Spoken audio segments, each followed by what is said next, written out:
రావాల్సిన అవసరం ఉన్నది అని నమ్మే వ్యక్తులు నేను మొదటి వాడిని. ఏ రకంగా చేసుకోవాలనే దాంట్లో కొంత సమయం పట్టవచ్చు. మళ్ళీ ఒకసారి ముఖ్యమంత్రితో మాట్లాడతాం, అవసరంతో కంపెనీ ఇద్దాం. మొన్న రఘునాథ్కి వచ్చి చెప్తే నేను రూపాయలకి ఇస్తున్నందుకు అప్పుడే చెప్పిన. రఘులు అంటూ చాలామంది కష్టపడ్డారు. మన గద్దర్ని గుర్తించేందుకు వెనక పదవి ఇచ్చినాం. ఇంకా చాలా పదవులు బాకీ ఉన్నాయి. కళాకారులు చాలామంది పదవికి అర్హులైన వాళ్ళు, చదువుకున్న వారు, సమాజం గురించి అవగాహన వాళ్ళు చాలామంది ఉన్నారు. వాళ్ళందరికీ ఇవ్వాల్సిన అవసరం మాట చెప్పాం.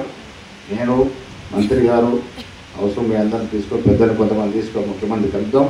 ఏ మేరకు న్యాయం చేయగలుగుతామో దీని అంశాలను పరిశీలించి వీలైన త్వరగా ఈ కార్యక్రమాన్ని పూరించుకునే ప్రయత్నం చేస్తామనే మాట మీ అందరికీ చెప్తూ, తెలంగాణ 10 ఏళ్ళు అయిపోయింది.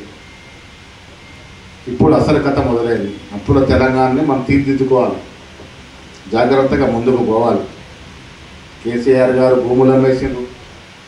ఆనాడు నిజాం ప్రభు మన అవసరాల కోసం ఉంచిన లక్షలాది ఎకరాలు ఖరీదైన భూములు ప్రైవేట్ పరమైన పేర్లు చెప్తే మంచి ఆసుపత్రులు, ఇండస్ట్రీలు, సొంత చుట్టాలకు అందరూ కరాబెట్టేసింది.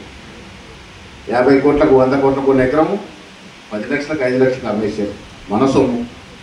ఇవన్నీ తిరిగి రావాల్సిన అవసరం ఉన్నది. హైడ్రా విషయంలో చాలామందికి అపోహలు ఉన్నాయి. హైడ్రా ఏ భేదవానికి టార్గెట్ చేసేది కాదు. హైదరాబాద్ ఎవరికి నష్టమవుతుంది? మన భూములు, ప్రభుత్వ భూములు కబ్జా చేసిన భూపకాసూరుడు.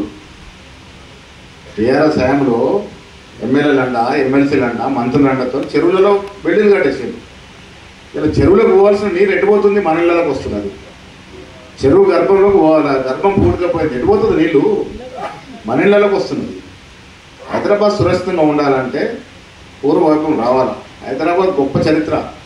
2500 చెరువులు, కొండలు, గుట్టలతో అందమైన నగరం కబలించేసింది. మూసీ నది, బీదవారు మూసీ నదిలో ఉంటున్నారు. వయనాడులో గొప్ప వాన పడ్డది. ఏమైంది వయనాడు పరిస్థితి? వయనాడు రాహుల్ గాంధీ ఎంపీ ఉంటే ఇప్పుడు ప్రియాంక గాంధీ గారు ఎంపీ అయ్యారు. వయనాడు ఈ దేశంలో సుందరమైన నగరం మొత్తం కొట్టుకుపోయింది ఒక భారీ వర్షం. ప్రళయం చెప్పిరాదు, ఇలా తాండవం చేస్తుంది ఒక్కోసారి. హైదరాబాద్ చుట్టుపక్కల మూసీ నది, మూసి చుట్టుపక్కల 40% మంది జనం ఉంటారు. గట్టి వాన పడితే ఏం కావాలి మన పరిస్థితి? చరిత్ర చెబుతుంది. 1908లో మంచి వాన పడితే ఆనాడు 72,000 జనాభా ఉంటే 18,000 జనాభా మూసీలు కొట్టుకుపోయారట. ఇది చరిత్ర. ఒక్క నయాపులు తప్ప అన్ని పూలు కొట్టుకుపోయినాయి అప్పుడు. సో మూసీ ప్రక్షాళన కావాలంటే అబద్ధ ప్రచారం చేస్తూ ఉన్నారు. 20,000లో కూడా మూసీ ప్రక్షాళన 20,000 కోట్లు అయితే 1,50,000 కోట్లు అని ప్రచారం చేస్తారు. ఎందుకైతే 1,50,000 కోట్లు? మూసీ ప్రక్షాళనకి 1,50,000 కోట్లు ఎందుకైతుంది? ప్రచారం చేసి అబద్ధం చేసి వాళ్ళు పదవిలోకి దిగిపోయారు కాబట్టి నానా ఇష్టం వచ్చినట్టు మాట్లాడుతున్నారు. ఇది మనం కాపాడుకోవాల్సిన అవసరం ఉంది. తెలంగాణని,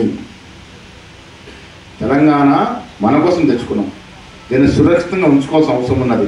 నిర్మాణం చేసుకోవాల్సిన అవసరం ఉన్నది. చాలా ఇబ్బందికరమైన ఆర్థిక పరిస్థితి ఉంది. దీన్ని అధిగమించి ముందు ఇబ్బంది చేసుకోవాలి. తెలంగాణ రావడంతో ఆటకు పాటకి కాలం చెల్లింది అనుకుంటే పొరపాటు. ఆట పాట సజీవంగా ఉండాలి. ఈ ప్రపంచం ఉన్నంత వరకు ఆట పాట ఉండాలి, కళాకారులు ఉండాలి. రేపు మేము తప్పు చేసిన ఎవరు ఎత్తి చూపాలి? మీరే కదా, కళాకారులు ఎత్తి చూపాలి. సో ఆట పాట కళలు, తెలంగాణ సంస్కృతి ఉండాలి, మనం కాపాడుకోవాలి. ఆ దశగా ప్రయత్నం చేద్దాం. ఇలా చాలామంది కళాకారులు అందరి పాటలు విన్నా నేను. ఉరువు తొలగించే పాటలు పాడే సత్తా ఉన్న కళాకారులు. ఆనాడు ప్రజల్లో ఉత్తేజం తెగింపు ఎందుకు వచ్చింది? మన ఆట పాట వల్ల వచ్చింది.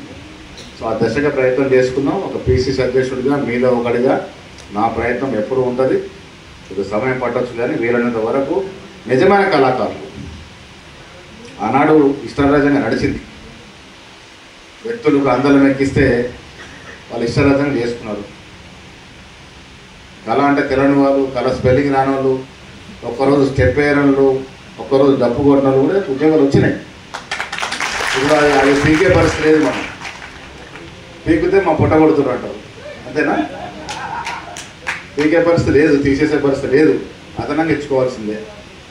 ఆ అదనంగా ఇచ్చే దాంట్లో నిజమైన కళాకారులు ఎవరు జారిపోకుండా ఉండే విధంగా దానికి ఒక కమిటీ చేసి ప్రయత్నం చేస్తామనే మాట చెప్తూ ఇక్కడ ఇంత కార్యక్రమం చేసిన మీ అందరికీ కూడా అభినందనలు. నేను కిషోర్ది 2వ సారి వచ్చిన. మొదటిసారి పాటగానప్పుడు మా అన్న నాతో గొడవ పడ్డాడు. లక్షణ దారిలో పాట వినప్పుడు ప్రసాద్ లాభంలో పోయినప్పుడు మన వారిని కూడా సత్కరించేకుందాక మేము లిస్టు తయారు చేస్తే 10 మంది